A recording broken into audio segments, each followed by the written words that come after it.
Hello दोस्तों, आज हम डिस्कस करेंगे पॉलीटेक्निक लेक्चरर के PYQs of chemistry which are very important for upcoming UKPSC polytechnic lecturer. Subject हमारा हो गया केमिस्ट्री। उसके बाद इसमें जो नंबर ऑफ़ क्वेश्चन है 150 क्वेश्चन हमसे पूछे जाएंगे। 100 क्वेश्चन हिंदी और इंग्लिश के होंगे और 150 आपके सब्जेक्ट के होंगे। अब हमारा सब्जेक्ट केमिस्ट्री है तो 150 केमिस्ट्री के होंगे जो कि 300 मार्क्स के होंगे। यहाँ पे जो करेक्ट आंसर होगा उसके लिए आपको 2 नंबर मिलेंगे और जो आपका रॉन्ग आंसर होगा उसके लिए आपका 1/4 की माइनस मार्किंग होगी। यानी कि अगर 4 क्वेश्चन आपके गलत हो गए तो एक नंबर आपका क्या हो जाता है, माइनस हो जाता है। क्वेश्चन डिस्कस करते हैं। फर्स्ट क्वेश्चन है हमारा, the coordination number and number of particle per unit cell in BCC. क्या पूछ रहे हैं? बीसीसी में पूछ रहे हैं एक तो coordination number and number of particle. और कोऑर्डिनेशन नंबर ऑफ पार्टिकल की बात करें बीसीसी यूनिट सेल में, तो इसमें क्या होता है, पहले बीसीसी यूनिट सेल बना लेते हैं। बीसीसी यूनिट सेल किस तरीके से होता है, पहले हमारी यूनिट सेल बनी, फिर यूनिट सेल में हमें पता है बीसीसी यूनिट सेल में एक जो पार्टिकल होता है वो सेंटर पे प्रेजेंट रहता है, तो एक पार्टिकल को हम कहाँ बनाएंगे, सेंटर पे बनाएंगे। और जो 8 पार्टिकल रहते हैं कॉर्नर्स पे। बीसीसी यूनिट सेल में एक जो पार्टिकल होगा वो हमेशा सेंटर पे रहेगा यूनिट सेल के, और जो सारे कॉर्नर है सारे कॉर्नर्स पर भी पार्टिकल प्रेजेंट रहते हैं। अब यहाँ पे अगर कोऑर्डिनेशन नंबर देखेंगे तो इसके रिस्पेक्ट में देखो, इस कोऑर्डिनेशन नंबर इसके रिस्पेक्ट में कोऑर्डिनेशन नंबर इससे कोऑर्डिनेट होगा, पीछे वाले से कोऑर्डिनेट होगा, इधर कोऑर्डिनेट होगा, ऊपर कोऑर्डिनेट होगा। 4 कोऑर्डिनेशन नंबर ऊपर से आ गए, इधर नीचे कोऑर्डिनेट होगा, इधर होगा और लास्ट इधर भी होगा। तो इस क्या कहेंगे कि इसके रिस्पेक्ट में कोऑर्डिन कितने पार्टिकल से कोऑर्डिनेट हो रहा है, 8 पार्टिकल से। तो कोऑर्डिनेशन नंबर क्या हो गया, 8 हो गया। अब अगर आप इसको छोड़ के किसी दूसरे के रिस्पेक्ट में देखेंगे तो किसी के भी रिस्पेक्ट में देखो जो कोऑर्डिनेशन नंबर है वो हमेशा 8 रहेगा। अगर मैं इसके रिस्पेक्ट में देखती हूँ तो इसके रिस्पेक्ट में देखो, इसके रिस्पेक्ट में कोऑर्डिनेशन नंबर 8 क्यों रहेगा, क्योंकि यहाँ पे एक इससे कोऑर्डिनेट रहेगा। और जो ये पार्टिकल है ये जो होता है इसके चारों तरफ यूनिट सेल प्रेजेंट रहती है, चारों तरफ यूनिट सेल प्रेजेंट होंगी, तो ऐसे ही 8 पार्टिकल से ये भी कोऑर्डिनेट रहेगा। इस तरीके से 8 पार्टिकल से ये भी कोऑर्डिनेट रह सकते हैं। आप बीसीसी यूनिट सेल देखेंगे तो आप इजीली पहचान जाएंगे कि कोई भी पार्टिकल इसमें जो होता है वो 8 पार्टिकल से कोऑर्डिनेट रहता है। तो यहाँ पे कोऑर्डिनेशन नंबर क्या रहेगा बीसीसी यूनिट सेल में, 8। उसके बाद पूछ रहे हैं उसके बाद पूछ रहे हैं इसके बाद इसने पूछा है number of particle. Number of particle कितने होंगे, देखो नंबर ऑफ़ पार्टिकल की बात करें तो number of particle BCC unit cell में देखो, एक पार्टिकल मैंने बता दिया है कहाँ पे रहता है, हमेशा सेंटर पे रहता है। और 8 पार्टिकल यानी कि 8 पार्टिकल रहते हैं कॉर्नर पे। और हमें पता है कि जो सेंट्रल का पार्टिकल होता है उसका कॉन्ट्रीब्यूशन 100% रहता है, यानी कि 1 का कॉन्ट्रीब्यूशन रहेगा। और जो कॉर्नर के पार्टिकल रहते हैं क्योंकि वो 8 अदर यूनिट सेल से अटैच रहते हैं तो उनका कंट्रीब्यूशन हर जगह जाता है, तो एक यूनिट सेल के लिए उनका कंट्रीब्यूशन 1/8 का रहेगा। अब यहाँ पे क्या होगा, देखो 8 से 8 कैंसिल हो जाएगा, तो ये इधर पे जो नंबर ऑफ पार्टिकल है उसकी वैल्यू कितनी आएगी, 2 आएगी। देखो 1 इंटू 1 1 हो गया, प्लस 1 यानी कि 2। तो यहाँ पे क्या हो रहा है, आंसर क्या आ रहा है हमारा, आंसर हमारा आता है नंबर ऑफ कोऑर्डिनेशन नंबर 8 रहेगा और जो नंबर ऑफ पार्टिकल है वो 2 रहेंगे। इसका मतलब फर्स्ट वाला आंसर करेक्ट है। नेक्स्ट क्वेश्चन है, in the case of molecular crystal of solid Cl2 which of the following is true। कौन सा ट्रू होगा किसके लिए, Cl2 सॉलिड के लिए। तो क्रिस्टल ऑफ Cl2 सॉलिड की अगर हम बात करें तो इसमें जो Cl और Cl डिस्टेंस होती है, Cl डिस्टेंस होती है 198 पिकोमीटर। उसके बाद Cl2 डिस्टेंस की बात करें तो जो Cl2 डिस्टेंस रहेगी वो रहती है 332 पिकोमीटर। और ये होती है विद इन लेयर, कहाँ पर होगी ये, विद इन लेयर मतलब लेयर्स के बीच में। विद इन लेयर, और अगर Cl2 डिस्टेंस देखे बिटवीन लेयर, दो लेयर्स के बीच में Cl2 डिस्टेंस देखे तो वो रहती है 334 पिकोमीटर। इतनी चीज़ें हमें पता होंगी तो हम ये क्वेश्चन ईजिली सॉल्व कर लेंगे। अब देखो क्वेश्चन में ये कह रहा है कि कौन सा ट्रू होगा, और नीचे हमें डिफरेंट स्टेटमेंट दे रखे हैं। अब पहला स्टेटमेंट देखते हैं। फर्स्ट स्टेटमेंट क्या कह रहा है, देखो, the CL distance is the same as the distance between two neighbouring Cl2 molecule. दो नेबरिंग जो Cl2 मॉलिक्यूल है उसके लिए CL डिस्टेंस और Cl2 डिस्टेंस, Cl डिस्टेंस और दो नेबरिंग Cl2 की डिस्टेंस सेम होती है कह रहा है। देखो ये दोनों क्या सेम है, नहीं है, इसका मतलब ये क्या हो गया, रॉन्ग स्टेटमेंट हो गया, तो इसको ये हमारा करेक्ट नहीं है। दूसरा कह रहा है the distance between two neighbouring Cl2 molecule is the same as the distance between two adjacent layer.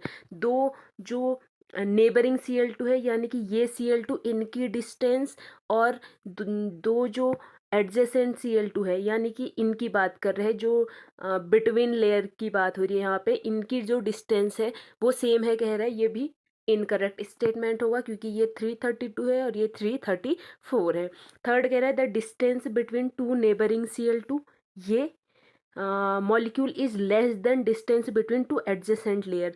ये देखो ये कह रहा है कि जो नेबरिंग Cl2 है यानी कि विद इन लेयर वाले Cl2, इनकी जो डिस्टेंस है ये कम होती है एडजेसेंट Cl2 के कंपैरिजन में, यानी कि बिटवीन लेयर वाले जो डिस्टेंस है इसके कंपैरिजन में। तो ये बिल्कुल करेक्ट है क्योंकि 332 इज लेस देन 334। तो हमारा जो थर्ड स्टेटमेंट है वो क्या हो जाएगा, करेक्ट हो जाएगा। उसके बाद देखो अगर फोर्थ, वैसे तो आंसर तो निकल गया है लेकिन अगर क्रॉस चेक के लिए हम फोर्थ स्टेटमेंट देखें तो फोर्थ स्टेटमेंट क्या कह रहे हैं, फोर्थ स्टेटमेंट कह रहे हैं the distance between two neighboring Cl2 molecule is more than the distance between two adjacent Cl2। यहाँ पर ये देखो ये कह रहा है जो ये वाला Cl2 है adjacent Cl2, इसकी जो डिस्टेंस है नेबरिंग Cl2 से कम होती है कह रहा है, जबकि इसकी जो डिस्टेंस है नेबरिंग Cl2 से ज़्यादा होती है। इसका मतलब ये भी इनकरेक्ट है। तो आंसर हमारा क्या हो जाएगा, करेक्ट आंसर पूछ रहे हैं, ट्रू स्टेटमेंट पूछ रहे हैं। ट्रू स्टेटमेंट कौन सा रहेगा, थर्ड।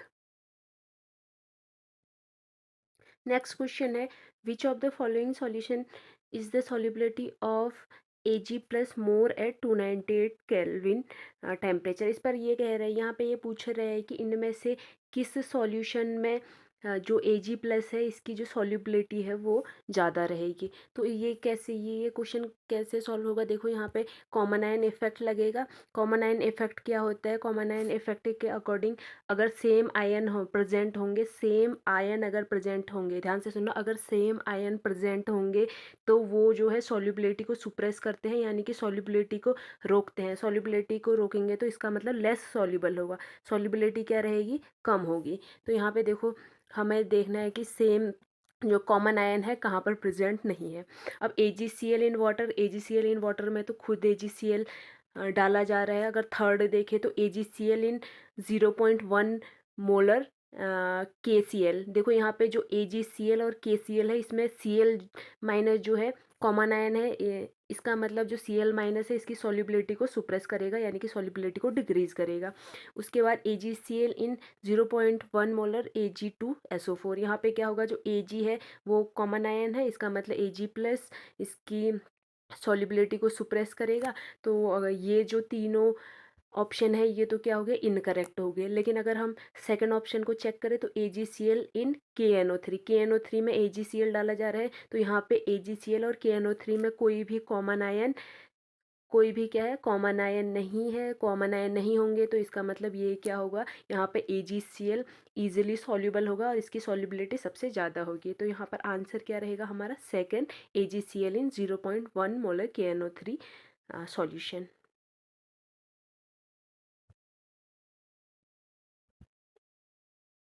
नेक्स्ट क्वेश्चन है the pH of solution containing 0.1 molar of acetic acid and 0.1 molar of sodium acetate is, ये यहाँ पे पूछ रहा है इसका पीएच कितना होगा, किसका, इस सॉल्यूशन का, जो सॉल्यूशन 0.1 मोलर एसिटिक एसिड और 0.1 मोलर सोडियम एसीटेट के मिलने से बनाया गया है। और यहाँ पर जो एसिटिक एसिड है इसकी पीके वैल्यू दी है। अब ये केस है बफर सॉल्यूशन का। बफर सॉल्यूशन क्या होता है? बफर सॉल्यूशन में वीक एसिड, देखो ये केस ही इसका ही है। बफर सॉल्यूशन यहाँ पे क्या दिया है? Acetic acid. एसिटिक एसिड क्या होता है? CH3 COOH। और यहाँ पे दिया है सोडियम एसीटेट यानी कि CH3 COONA, सोडियम एसीटेट। अब यहाँ पे ये क्या है? ये हमारा वीक एसिड है और ये है सॉल्ट। सॉल्ट है किसका? जो कि वीक एसिड और स्ट्रॉन्ग बेस से मिलकर बनाया गया है। Salt of weak acid and strong base. तो ये दोनों मिलके किसका फॉर्मेशन करते हैं? ये दोनों मिलकर बनाएंगे हमारा बफर सॉल्यूशन। ये दोनों मिलकर बनाते हैं बफर सॉल्यूशन। अब यहाँ पे दोनों का कंसंट्रेशन दे रखा है। दोनों का कंसंट्रेशन 0.1 मोलर दिया है। इसका कंसंट्रेशन भी 0.1 मोलर दिया है। तो ये कैसे सॉल्व होता है? देखो यहाँ पे आ, यहाँ पे फॉर्मूला यूज होता है।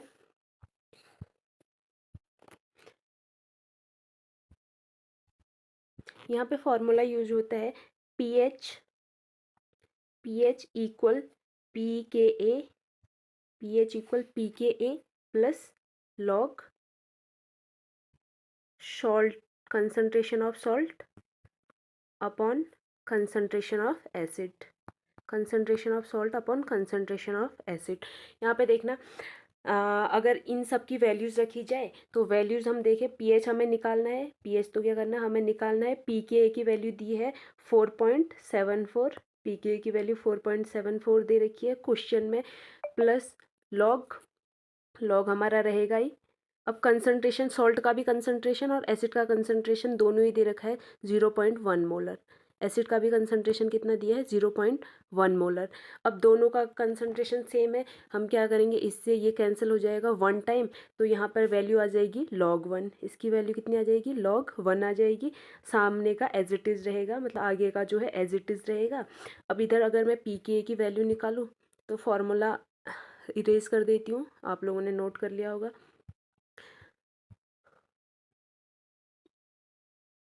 देखना आगे वैल्यू क्या आएगी। देखो पीएच कितना आएगा? log 1 की वैल्यू कितनी है? यहाँ पे log 1 आया है। log 1 की वैल्यू हमेशा रहती है 0। अगर 4.74 में मैं 0 ऐड करूँगी तो आंसर कितना आएगा? 4.74। तो यहाँ पर pH की वैल्यू आएगी 4.74। अगर हम देखें तो ये जो हमारा आंसर है, आंसर कितना आएगा? 4.74, जो कि फर्स्ट ऑप्शन में ही है, दिया हुआ है। ठीक हो गया। नेक्स्ट क्वेश्चन है the number of EPR line for CH3CH2 ethyl radical। CH3CH2 ethyl radical के लिए EPR लाइन फाइंड करनी है। EPR से ये क्वेश्चन है, यानी कि इलेक्ट्रॉन पैरामैग्नेटिक रेजोनेंस से क्वेश्चन है। यहाँ पे जो EPR लाइन होती है वो अनपेयर्ड इलेक्ट्रॉन की वजह से अराइज होती है। यहाँ पे देखो CH3CH2 की EPR लाइन कैसे निकलेंगी, इसके लिए फॉर्मूला होता है, EPR लाइन निकालने का फॉर्मूला होता है 2Ni+1। और जो हाइड्रोजन होता है, हाइड्रोजन के केस में जो आई की वैल्यू होती है, आई की वैल्यू यहाँ पर रहती है हाफ। तो यहाँ पे हाफ से हाफ कैंसिल होता है और फाइनल जो हाइड्रोजन के लिए फॉर्मूला निकल के आता है वो होता है N+1। N+1 यानी कि N यहाँ पे नंबर ऑफ जो जितने नंबर से जो इलेक्ट्रॉन है वो कपलिंग करेगा वो है, और यहाँ पे किससे कपलिंग करेगा? हाइड्रोजन के नंबर से। हाइड्रोजन की वजह से, हाइड्रोजन के साथ कपलिंग करके ये जो इलेक्ट्रॉन है वो लाइन शो करता है। अब यहाँ पे देखो फर्स्ट में अगर देखें, फर्स्ट ये कैसे होता है? CH3CH2 करके है, तो CH3 की वजह से अगर नंबर ऑफ लाइन देखेंगे तो CH3 में कितने हाइड्रोजन है? 3। तो 3 की वजह से कपलिंग, 3 के साथ कपलिंग होगी तो इसकी वजह से लाइन कितने आएंगे? 3+1, नंबर ऑफ हाइड्रोजन 3, एन की जगह 3+1 यानी कि 4। और दूसरे का देखेंगे CH2 की वजह से, तो यहाँ पर नंबर ऑफ हाइड्रोजन 2 हो गए, तो क्या आ जाएगा? 2+1 यानी कि 3। और लास्ट में क्या करेंगे? ये जो CH3 से जितना आया है और CH2 से जितना आया है, CH3 से कितना आया है? 4, और CS2 से कितना आया 3, इन दोनों को मल्टीप्लाई कर देंगे और आंसर क्या आ जाएगा, दोनों को मल्टीप्लाई करने से हमारा आंसर निकल जाएगा, यानी कि 3 4 जा 12, तो आंसर आएगा 12 जो कि फर्स्ट में ही दे रखा है। नेक्स्ट क्वेश्चन है in enzyme catalysis turnover number is, ये काइनेटिक्स से क्वेश्चन पूछा, टर्नओवर नंबर पूछ रखा है। टर्नओवर नंबर क्या होता है, देखो टर्नओवर नंबर इक्वल होता है product product upon catalyst, product upon catalyst. यहाँ पे टर्नओवर नंबर का मतलब होता है कि किसी कैटलिस्ट के द्वारा यूनिट टाइम में, किसी कैटलिस्ट के द्वारा यूनिट टाइम में कितना प्रोडक्ट का फॉर्मेशन किया जा रहा है। ध्यान देना, किसी कैटलिस्ट के द्वारा यूनिट टाइम में कितना प्रोडक्ट बनाया जाता है। तो अब देखते हैं कौन सा करेक्ट है। नंबर ऑफ एक्टिव साइट, देखो नंबर ऑफ एक्टिव साइट तो टर्नओवर नंबर होता ही नहीं है। नंबर ऑफ एंजाइम मॉलिक्यूल भी नहीं होता है। नेक्स्ट है maximum number of substrate molecule converted as product by an enzyme. देखो कैटलिस्ट और एंजाइम एक ही चीज़ है, कैटलिस्ट भी वही होता है और एंजाइम भी वही होता है। जब हम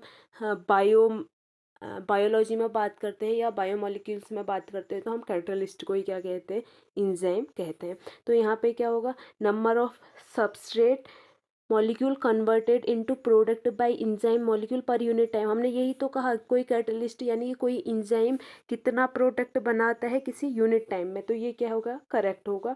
और नेक्स्ट है नंबर ऑफ एंजाइम मॉलिक्यूल्स पर ईच सबस्ट्रेट, ये रॉन्ग है, तो इसका आंसर क्या रहेगा, थर्ड।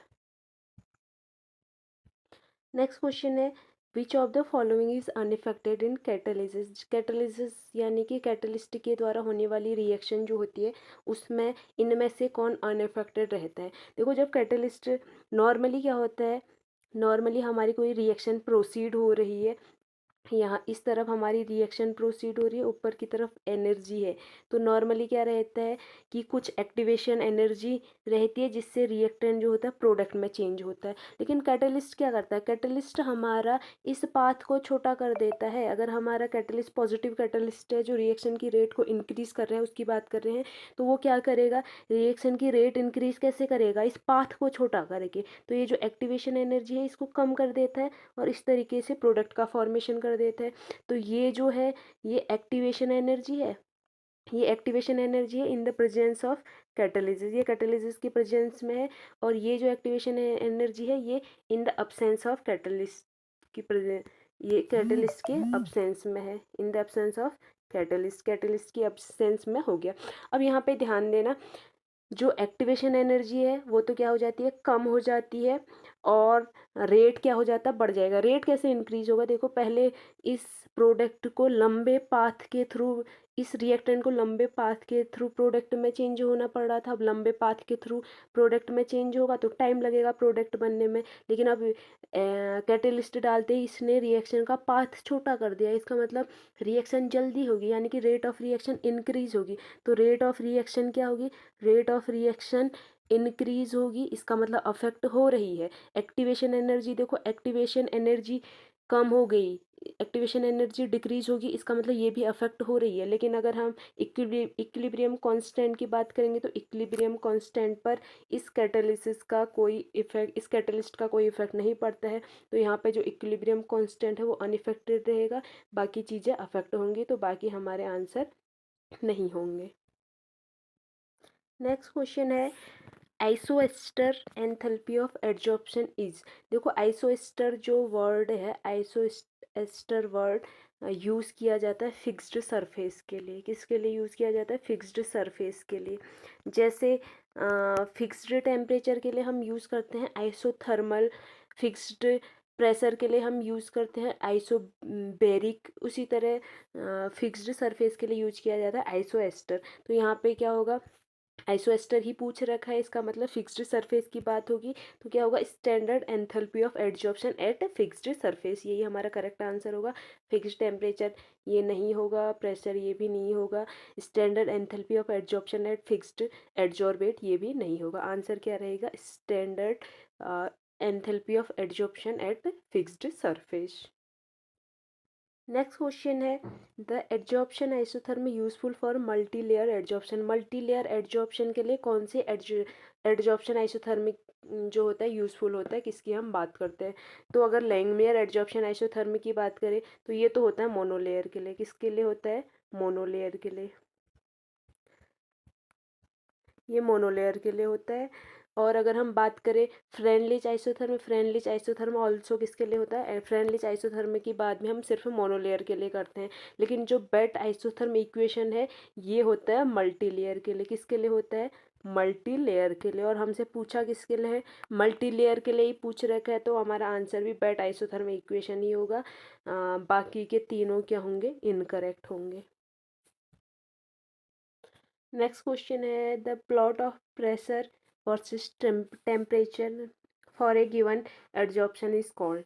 किस किस के बीच में ग्राफ खींचना है? ग्राफ खींचना है प्रेशर एंड टेम्परेचर के बीच में। याद रखना, जब प्रेशर और टेम्परेचर के बीच में ग्राफ खींचा जाता है तो ऐसे ग्राफ को कहते हैं एडजॉर्प्शन आइसोएस्टर।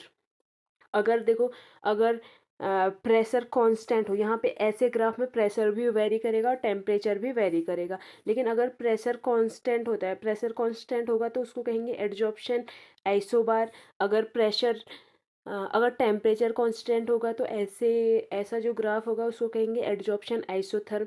अगर वॉल्यूम कांस्टेंट होगा तो उसको कहेंगे एडजॉर्प्शन आइसोकोर। बट अगर इन दोनों के बीच हो रहा है, ये दोनों कांस्टेंट ना होकर इन दोनों के बीच अगर ग्राफ खींचा जा रहा है तो इसको कहते हैं एडजॉर्प्शन आइसोस्टर।